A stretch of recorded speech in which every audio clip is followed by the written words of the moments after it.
if you got a bottle, a nice hearty bottle of organic jojoba, organic olive oil, a bag of baking soda, maybe like one essential oil of frankincense, aloe vera plant, you could take care of your skin for like a couple of years.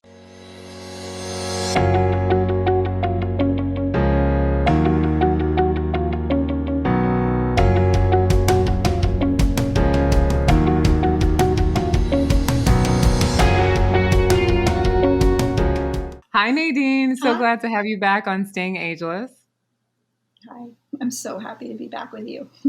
Yeah, I'm really excited to talk about your book, Renegade Beauty, and just your philosophy around beauty. First of all, you're a really excellent writer. There was like quotables all over the book, by the way. Oh, I was like, that's a good line.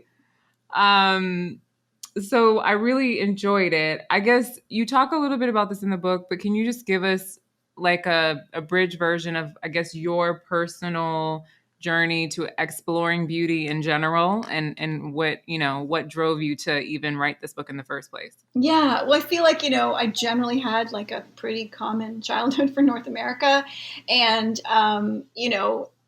as a young girl, I was totally into, luckily I had a lot of opportunity to be in nature. And I definitely had this inclination to like mix everything. I don't like, mash the petals in with the mud and then put it on the skin and jump in the lake or dig that thing with those leaves and then find out they're poison ivy, and then at home I would mix my mom's perfumes with the other stuff and just kind of like make things froth and foam, no direction. And then in grade 9, I got to do the science fair project, and it was like we got to choose our own subjects. I found this book on like cosmetics and perfumery, and I was like, oh my God, like perfume is so cool. Like I had all the bottles, but I had no clue. Well, not that those bottles are really the roots and the history of it, but when I read about, the distillation processes and different cultures like Egypt or Cyprus that had these early perfume production going on, and where like the priests were the perfumists because it was seen as one, like sort of the spirit and the body and the medicine for the body was kind of all one thing. Mm-hmm. And so that book talked about going to the health food store and finding something called essential oils because that's what they were distilling in Egypt. So that was that moment. And then my mom took me to the health food store in the big city, and I got to smell like jasmine and ylang for the first time, and like orange and lemon. And I was like it was so like I'd never smelled, like no perfume smelled like that. I didn't get like right then and there, like this is natural, this is not, and that's, but it was becoming clear. Anyway, for that project, I recreated L'Art de Temps, and then again, just, mixed my way through my teens, loved crushing eyeshadows and mixing them with like my Crabtree and Evelyn lip balm or just like different things. And then thinking I was getting like environment, like green beauty products with the Body Shop. And then getting to university, first year, I decided to live on my own, which I loved. It was really fun. And then I got to have my own kitchen and everything. I had this little cottage in the back of somebody's backyard. It's just like there was a kitchen and like 2 little rooms. And so I got to experiment. But before, so I was staying home, skipping school, didn't like my course picks, watching Lisa Bonet, who she's an actor. Mm-hmm. And she was talking about the connection between food and the environment and health, and that was in the 90s, earlier 90s, and it was like revolutionary. And because I was on my own and really making my own food and getting into it, I was like, okay, like what are we actually making? And then I also lived just down the road from this little health food store that was in a house called Grains and Beans and Things, and I bought every book, every bean, and I really just transformed the way I was eating. Like I was like, okay, I'm never eating processed food again. I'm only eating organic, and I'm going to be making my stuff. And I found this other book at that health food store about dissecting the supermarket labels. And that was revolutionary because I learned so much, and so much of the games, or like secondary ingredients, or like that white sugar or brown sugar is like white sugar with molasses. Just like the whole thing was just starting to, it was like the Wizard of Oz, the Emperor has no clothes or whatever. It's like, oh my God, our food system is so effed, really. So then I just sort of turned to the stuff in the bathroom, and it's like all the same BS. It's just another petroleum promised land. And maybe the labels were greener and the names were fun, but the fuzzy peach bath oil had never been impeached. There's no cucumber, there's no pineapple, there's nothing real in those things. So actually that was cool. I was kind of happy I was like kind of pissed off, but then I was happy because I was like, oh my God, now I have a real purpose to mix. So watch out. Now I'm really going to concoct and mix and formulate in earnest. And then I was researching a lot. I got like older books, that would talk about like sort of what was going on in 18th century Europe and how they were mixing the pomades and the perfumes. And that what was really neat about that time period is that in those books, they were also looking back to antiquity. So some of those recipes were brought forward in those older books now. And I would even read sort of more modern books, but I was reading about a lot of ingredients and plants that I could use as ingredients that I couldn't get access to. So then I had to figure out like how to get them. And that was before the internet. So it was like, and I was just little. I wasn't little, but I was like 18, 19, 20 in these years. Wow. So I was like, wrote to consulates and distillers, and I made a little letterhead, and then eventually I started getting samples in from all corners of the earth. And then even if it was a common oil like a lavender or a bergamot, what I was getting in was like blowing my mind in quality that just was not available at the health food stores or wherever oils were available. So that was super cool. And I started importing to Canada all these ingredients and then mixing and then doing all that while I was going to university, and people were loving it, like just my little circle of friends and family. And I called that Artemis Essentials. And then, as I was going through school, and then I was also taking women's studies. I got more excited about my second year courses. And then I'm reading things like, the beauty myth, our bodies are cells. I'm doing projects on midwifery, looking at birth control, issues with IUD, the birth control pill. I wrote a paper on like the hazards of feminine hygiene products. I did papers on Madonna. It was fun. But to me, it really tied in, especially when we're looking at the history of women's bodies in the Western world and in other cultures where, because sometimes I would just take one course, like I did a whole course on women in Ethiopia. And our teacher was from Ethiopia. And then we learned about that, or looking at, just different situations that have not been female friendly for like hundreds of years.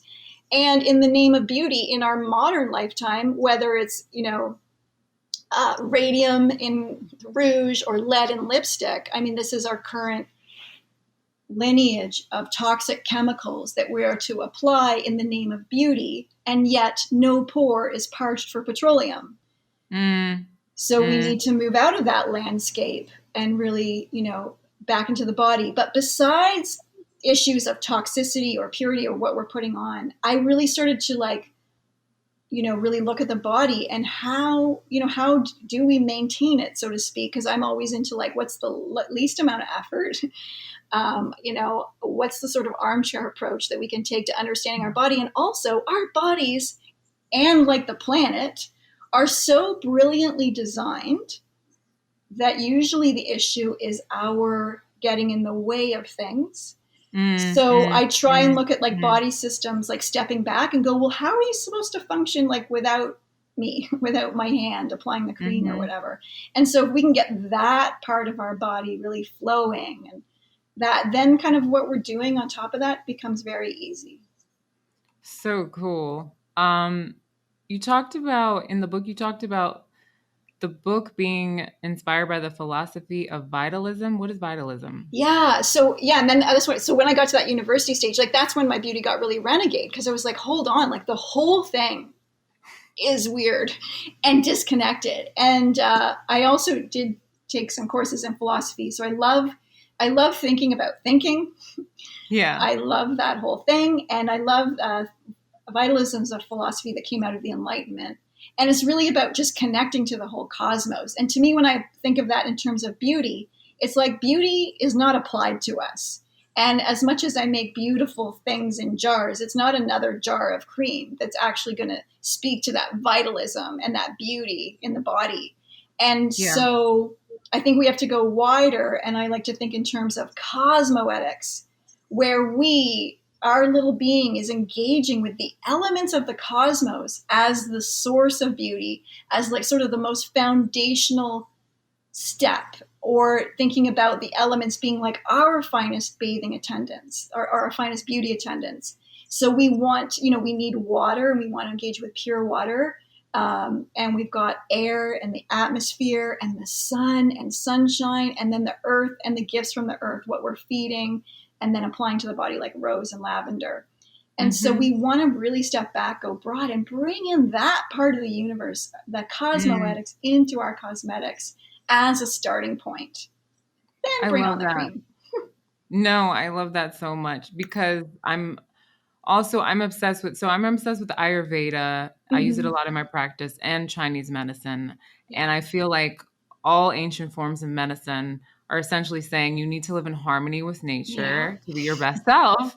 And so when I love the way that you describe beauty, there was a quote that I was obsessed with. You said, "We must stop treating beauty as a thing or a quality and see it instead as a kind of communion." I almost passed out. I was like, oh, that's so good. Yeah. Because it's like that idea of like, nature in general will flourish and die and all that stuff. But it's like, in order to get that flourishing, we can't just be focused on what cream, what lotion. It feels so disjointed, right? It's like, well, of course beauty would be like everything we're doing, basically. Yeah, it's whole thing. It's the whole thing with a capital B. So I really appreciated like just the way that you broke it all down. I thought that was amazing. You alluded to the lead in our lipstick. I mean, there's just so many things. Petroleum. What are some chemicals that you find are very dangerous that a lot of women are actively using all the time? Well, on a kind of a funny note, I'm actually like, the names of all those chemicals, I just don't keep the files in my brain. So, like, I'm just like, we're done. We're done all them. But like, there's so many. There's so many, and they're all just like, we're done. So all of them. Yeah. Yeah. And I feel like even in the health food store, you have to look, because there's 50 derivatives of petroleum. There's sodium lauryl sulfate, and then there's sodium lauryl sulfate, which is supposed to be gentler, but we just don't need the surfactants. And if we think about that, I think soap is a good way to understand things, because, obviously there's even natural soap, but do we need soap? We have to question too, like, so great, now we found the natural one, but do we need it, and where do we need it, and how do we need it? Of course we do need soap. We want to scrub our nails and wash our hands and take care of our pits and bits, but no other body part needs the soap, especially like the leg, the forearms. I mean, unless somehow, right, it's like you got yourself into, I don't know, some kind of mess. We don't need to ever be soaping those areas up.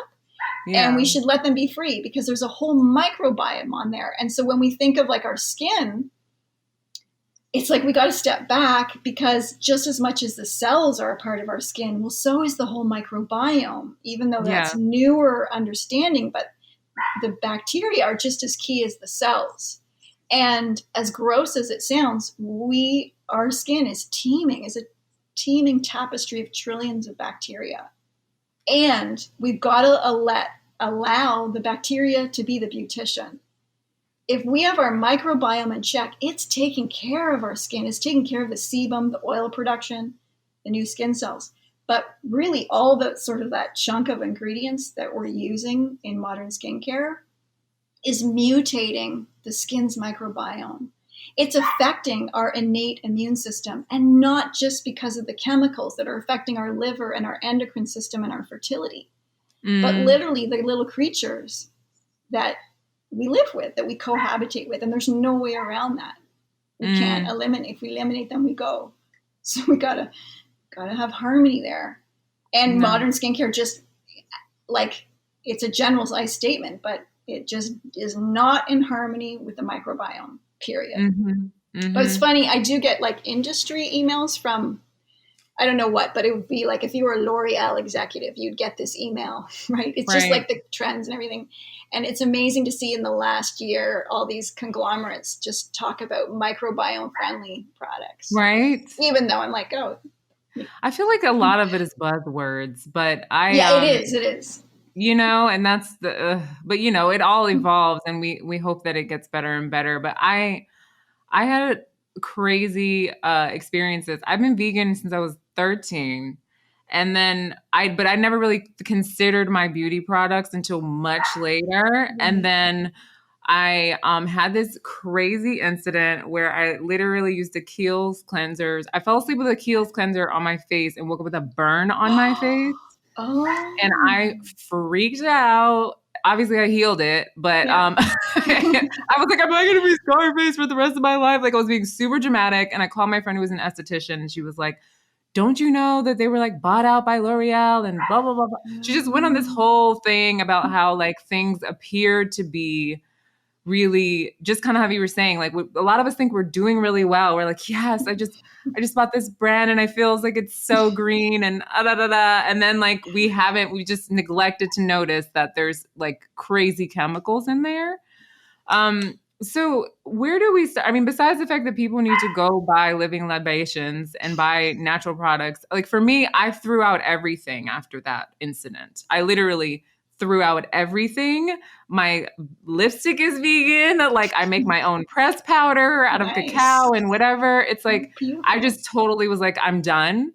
If someone is at the beginning of like, I'm thinking about, you know, cleaning up my act when it comes to like my products, what should they do first? Well, I talk in the book about stop, seal, and seed. And so we can apply that. I do it for oral care. We can do it for skincare. And yes, I mean, I do make living libations, but in the book, and, you know, when I give examples, I like to you can literally just kind of, if you got a bottle, a nice hearty bottle of organic jojoba, organic olive oil, a bag of baking soda, maybe like one essential oil of frankincense, a aloe vera plant, you could take care of your skin for like a couple of years just on that alone, like, and those quantities. So know that. So when I'm talking about washing with oil, you could use the jojoba or the olive oil, and really using those things, you will be far better off, 10, 20 years down the road than any commercial product. Right. So it can be that simple. Yeah. But yeah, you want to stop, because you want to stop using the things that are like causing the microbiome to, you know, because it's really all about the skin's microbiome. When that's in harmony, you know, there's no skin type hype. That was a marketing thing created by Clinique in the 1960s. Really? Oh yeah. That's Wait, just break like it down for me. Break it down. Yeah. So there's that oily in the T-zone and the blah, blah, blah. That's a very good marketing system from the 60s that then just became somehow the standard. That is so interesting. But anything that's going on with your skin, whether it's the oily in the T-zone, the hormonal acne, the hyperpigmentation, melasma, thrush, the dandruff, all of that is microbiome imbalances. That's the core. And when we look at something like soap and its surfactants, so if you've got the mild foaming face cleanser from the health food store, or like whatever they're selling at the drugstore, or your $500 shishi brand, luxury, whatever, all of that, the surfactants, now that we're studying the microbiome, when we look under the skin, we see that these types of surfactants are leaving microscopic splinters in the stratum corneum, which is the fine top layer of skin, and they are not leaving when you're rinsing your face, but slowly building up daily over time. It's microscopic levels, and then that can also lead to disruptions later. Could be eczema, could be melasma, could be that rough patch you just can't balance out. Is the surfactant the thing that makes it foam? Exactly. Okay. Exactly. So yeah, so you're like, so maybe then people are like, but what am I? Because we are so used to soap for cleaning, right? The skin. But we go back, we look at like what we were doing for hundreds of years, which was washing with oil. Right. Which may seem freaky if you have cystic acne. You're like, I've broken out. I've had acne for 10 years. But we've taken those people and like transform their skin, and like they're seeing results in like a day, a week, 2 weeks down the road. Sometimes there's a detox, but generally It's really cool. You can just sort of lift people slowly into that better skin. They're Okay, you're seeing gonna have to glowing break this right away. down too. Yeah. How do you wash your face with Yeah. oil? So it's an ancient practice, and it's been done in many cultures from Ayurveda. I can't remember the word right now. Can you? The oiling of the body? Oh, Yeah, okay. it's something I can't So, pronounce, child, or in basically. the Roman baths or ancient Egypt, they would use or in ancient China, they had the gua sha tools, maybe made of stone or horn. Yes. The Romans had the strigil made out of metal. And they would do like the whole body they would cleanse with oil. And then they would take that strigil and then it's like, it's scraping, but it isn't harsh like at all. Like think of it like the back of a butter knife.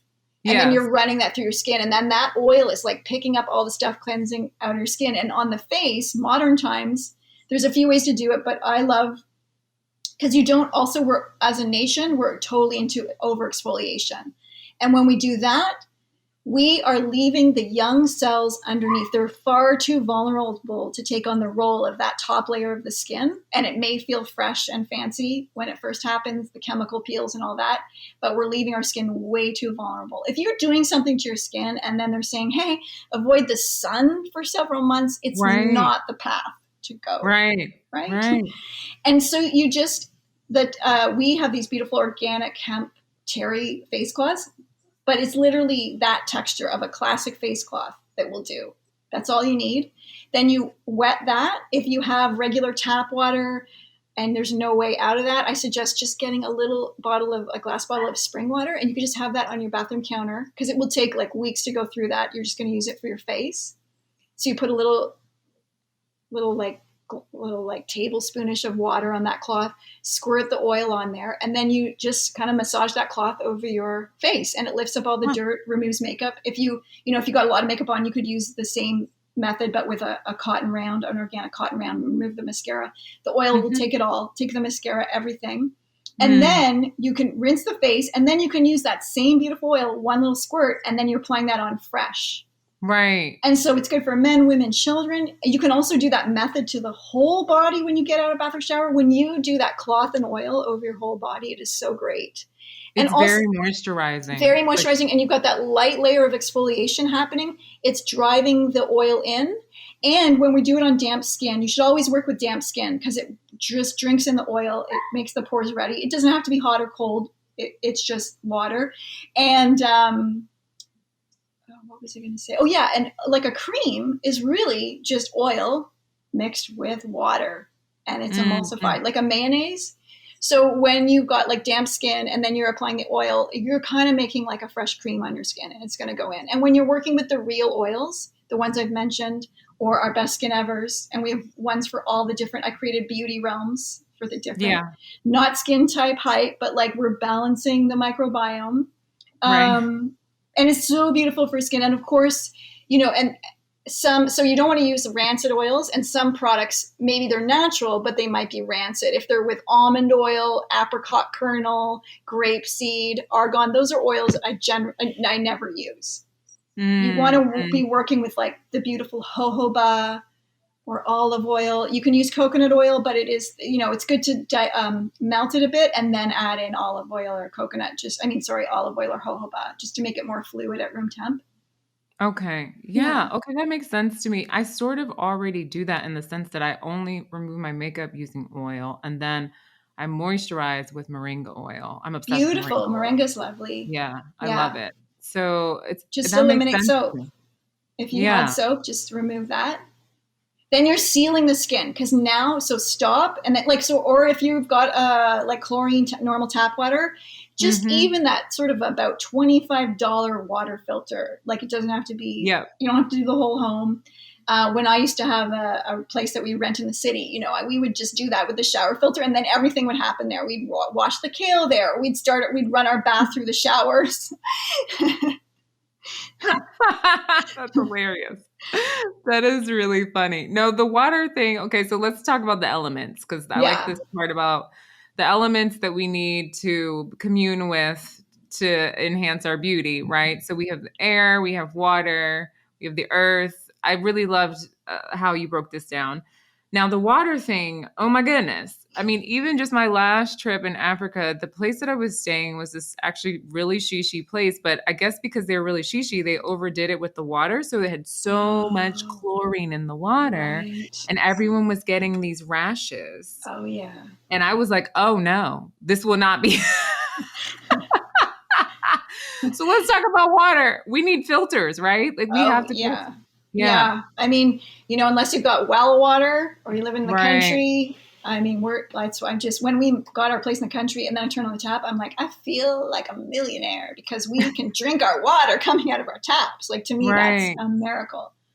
Right. So it's Yeah. internal and external. Yeah, so so if you're just showering in like very regular New York City tap water, chlorine, all that, you're intaking more chlorine than drinking the water. Like, Wow. and so it may seem like things that hit our digestive system would kind of like be stronger in the body, but when we're putting things sort of by the mouth, we've got saliva, we've got the kidneys, the liver, the stomach acids, the whole intestinal process to work with it and dilute it. When we're putting things on transdermally or we're absorbing things through our skin, it's a direct entry into the bloodstream. So really, one level, the skin can be sort of this kryptonite when we're applying things that aren't vibing with us, or it can be this great vehicle where we're bringing in the things we need. Like we make a cream with vitamin D because vitamin D is awesome to absorb transdermally.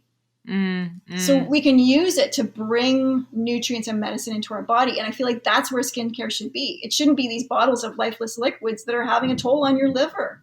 That's so good. That's so good. Now, what about the earth? How do we get the earth going? So the earth gets going with the beautiful foods and the beauty of the earth that we're like eating and imbibing on. And then all the living libations are really obviously all of the things made from the earth. So that's when we get to engage with that. And of course, obviously, like lay on the earth, get in the garden. Yes, that's all where I that would go good with stuff. grounding. Yeah, Yes. totally.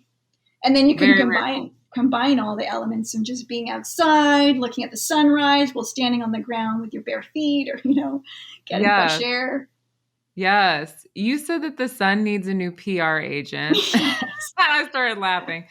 So tell us a bit about like, why do we need sunshine and what's so bad about sunscreen? Like, is there anything bad about it? Yeah. Well, I think if we mention the sun, people think that's like the enemy of beauty.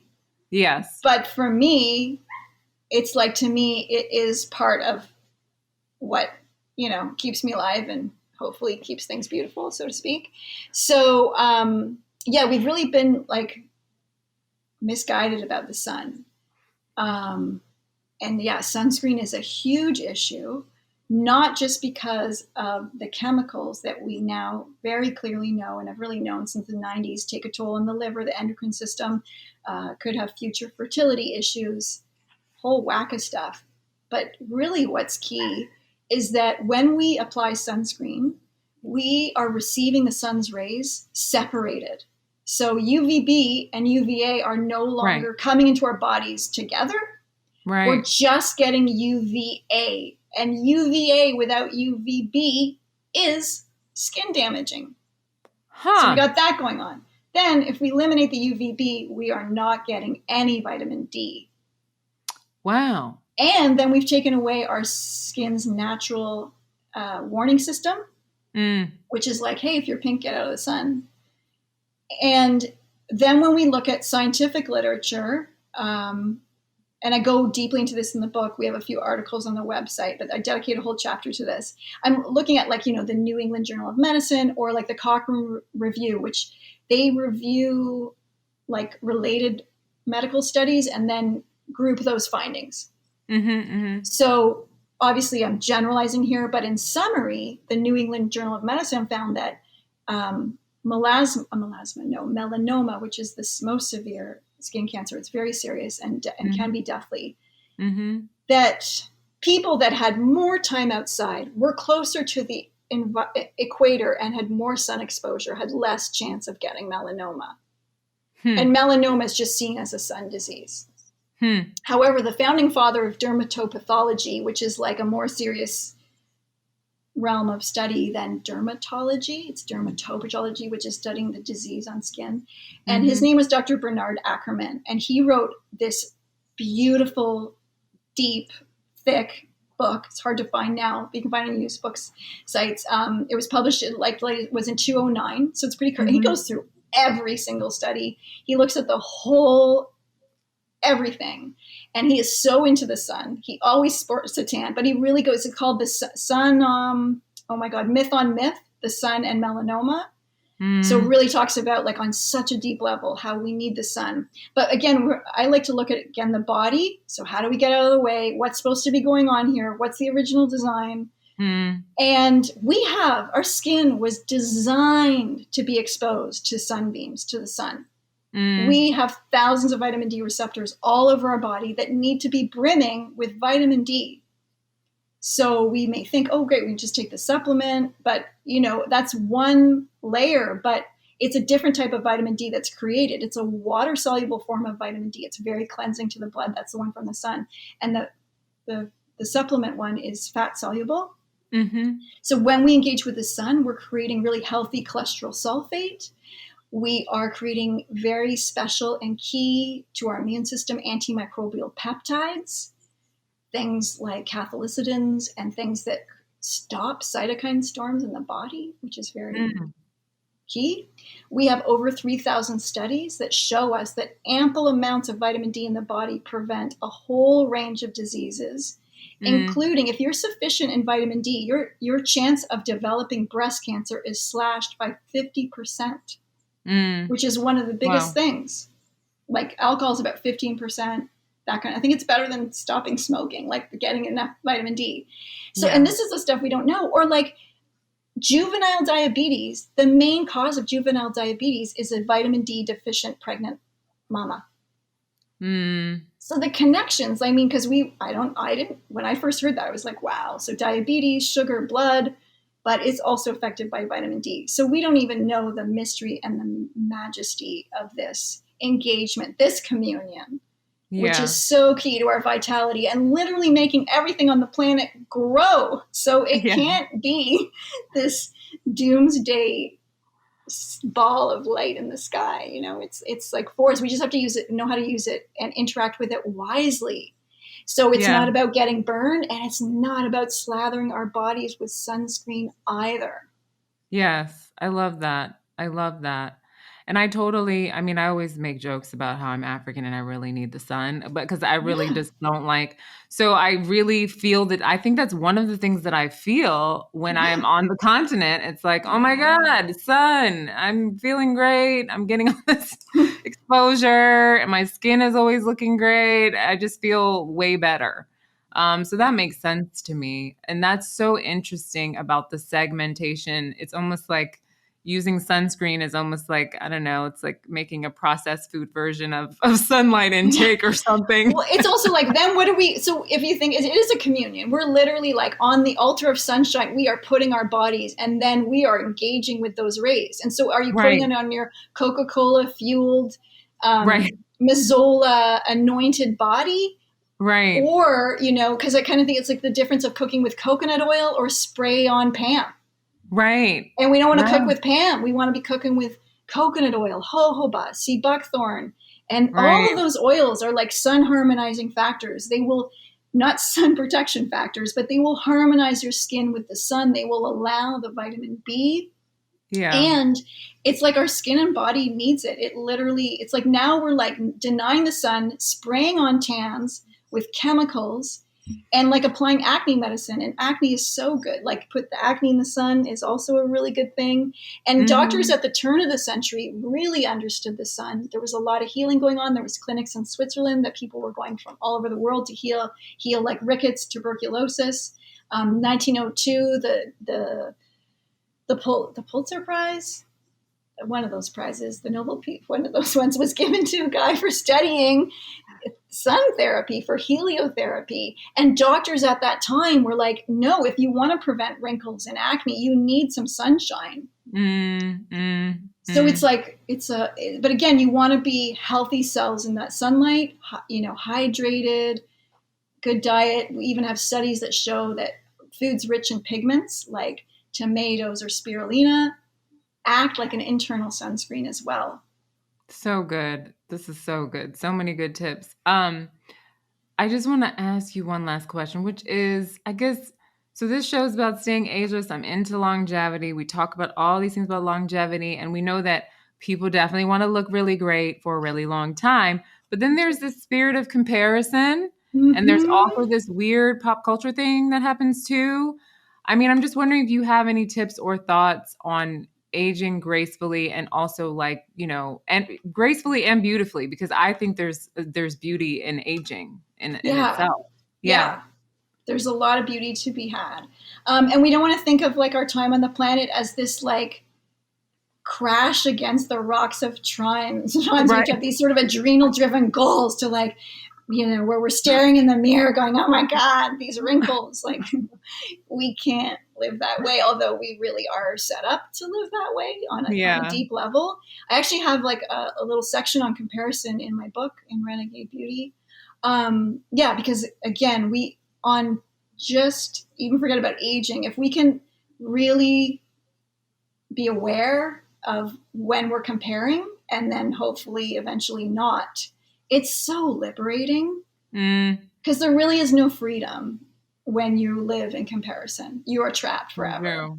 right? So we want to really let go of that and get into that individual part of our existence without comparison. And there's so much to unpack about aging, and even the self-esteem that we raise the young children and Yeah. women with. I mean, that whole has to change. And we have a culture that's very much geared towards women at 18, right? Or whatever. Like, that's where we're supposed to stop. And obviously a lot is changing, but really it's an inside job too. Hopefully we can think about where we're comparing, think about where we might be running off in our thoughts that aren't positive towards our body, and really hone into that sacred connection to ourselves, that sacred conversation that we're having with ourselves, like pretty much every living moment.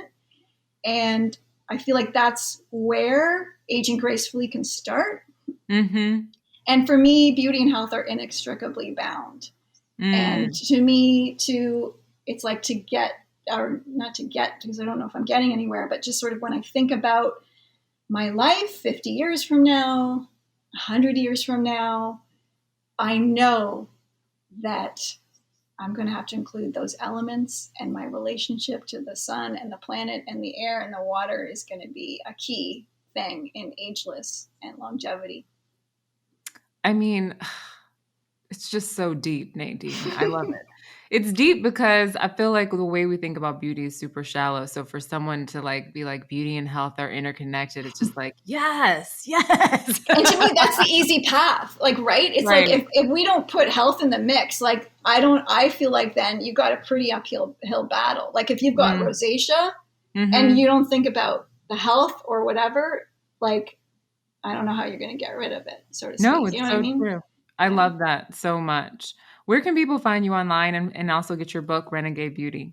The book, so I've got Renegade Beauty and Holistic Dental Care, and they're wherever books are sold, including Audible. Both of them are on Audible now, and they're on our website, which is livinglibations.com. And there's a whole world there. We have tons of articles, and feel free to email us really any question. We're really good at health, beauty, dental. If we don't know answers, we'll hopefully send you some good resources that you can follow up with. And then social media mainly is Instagram and Facebook, YouTube. Awesome. Thank you so much, Nadine. Thank you.